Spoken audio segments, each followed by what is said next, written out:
हत्या के संबंध में जो तथ्य सामने आ रहे हैं उसमें कुछ सरकारी कर्मचारियों का भी हाथ होने की आशंका व्यक्त की जा रही है, जिसे पुलिस ने हिरासत में भी लिया। तो हमारी सबकी मांग ये है कि इस तरह के षड्यंत्र का पूरा, हत्या के षड्यंत्र का पूरा खुलासा होना चाहिए और पूरे प्रदेश में सभी अधिकारियों को प्रदेश शासन सरकार निर्देश दे कि पत्रकारों की समस्याओं और सुरक्षा पर विशेष ध्यान दिया जाए।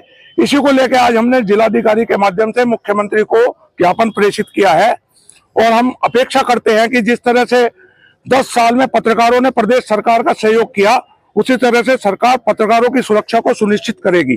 धन्यवाद। डीएम साहब को एक ज्ञापन दिया है कि सीतापुर के जागरण के पत्रकार की हत्या हुई है। पिछले कुछ दिनों जो हत्या के मामले को लेकर के सभी पत्रकार साथियों में बहुत रोष था कि एक जिम्मेदार पत्रकार की किस तरह से घिनौने रूप से हत्या कर दी गई।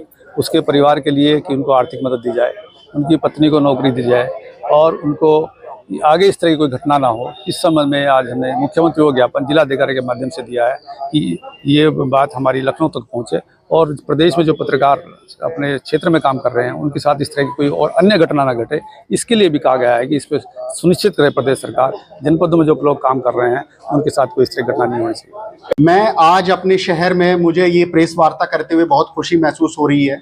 मैं अपने शहर वासियों को और बाकी दुनिया को भी ये बताना चाहता हूँ कि मैं एक असफल छात्र के रूप से मैंने अपनी शुरुआत की और आज मेरे पास भारत में सबसे ज़्यादा डिग्रियाँ पूरी दुनिया में, बल्कि मुझे ऐसा लगता है कि मैं दुनिया का सबसे ज्ञानी व्यक्ति हूँ। मुझे इस बात को कहने में पूरा गर्व महसूस हो रहा है और मैंने इस बात को साबित किया है क्योंकि मेरा 12 सब्जेक्ट में यूजीसी नेट पास करने का नेशनल रिकॉर्ड है मेरे नाम और इसके अलावा मैंने 80-90 विषयों में और स्पेशलाइजेशन किया है।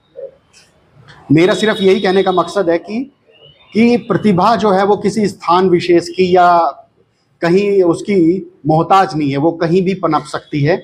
और जैसे कि मैं मतलब फर्श से अर्श तक पहुंचा तो मतलब चमत्कार होते हैं। मेरा यही मैं संदेश देना चाहता हूं। राजीव कुमार वर्मा, भारतीय मानक ब्यूरो की तरफ से डिस्ट्रिक्ट कोऑर्डिनेटर हैं हम। और देश के अंदर जो हमारा क्वालिटी इकोसिस्टम है उसके लिए आज हम डीएम साहब को लेटर दिया है, जो हमारे डीजी सर श्री प्रमोद कुमार तिवारी जी द्वारा लिखा गया है सभी ऑफिसर्स को। और उसके अंदर जो हम प्रोडक्ट्स इस्तेमाल करते हैं उनके ऊपर क्वालिटी का कैसे हम मानक देखते हैं। उसी के साथ साथ हमने डीएम सर को BIS केयर ऐप के बारे में भी बताया है कि अपने फ़ोन से आप कोई भी प्रोडक्ट ख़रीदते हैं तो उसको आप अपने फ़ोन से उसकी क्वालिटी को इंश्योर कर सकते हैं कि वो नकली तो नहीं है, फेक तो नहीं है। जैसे कि सोना है, सोने के लिए है ना HUID है, आप सोना भी उससे टेस्ट कर सकते हैं। कोई इलेक्ट्रॉनिक सामान ख़रीदते हैं तो उससे भी आप है ना उसमें चेक कर उसे ले सकते हैं। तो BIS केयर ऐप के थ्रू हम कोई भी प्रोडक्ट आप खरीदते हैं तो उसको हम है ना चेक कर सकते हैं। इसी के साथ साथ सभी जितने भी ऑफिसर्स हैं उनके द्वारा उनको हम ये लेटर प्रोवाइड कर रहे हैं जिसके अंदर क्वालिटी का है ना मानक जो है, चाहे वो ग्राम पंचायत हैं चाहे है ना जिला पंचायत है, उसके अंदर हम है ना इकोसिस्टम मानकों को इनबिल्ट कर रहे हैं। किस तरह से काम करेगा? ऐप सीधा आपको प्ले स्टोर से BIS केयर ऐप डाउनलोड करना है और उसमें आप जैसे ISI मार्क का निशान बना हुआ है तो आप है ना उस पर ISI मार्क पे है ना आप चेक कर सकते हैं। ISI मार्क के ऊपर जो CML नंबर है, कंपनी का लाइसेंस नंबर है जिसका हमने लाइसेंस दे रखा है प्रोडक्ट मैन्युफैक्चरिंग के लिए, तो वो आप है ना चेक कर सकते हैं उससे।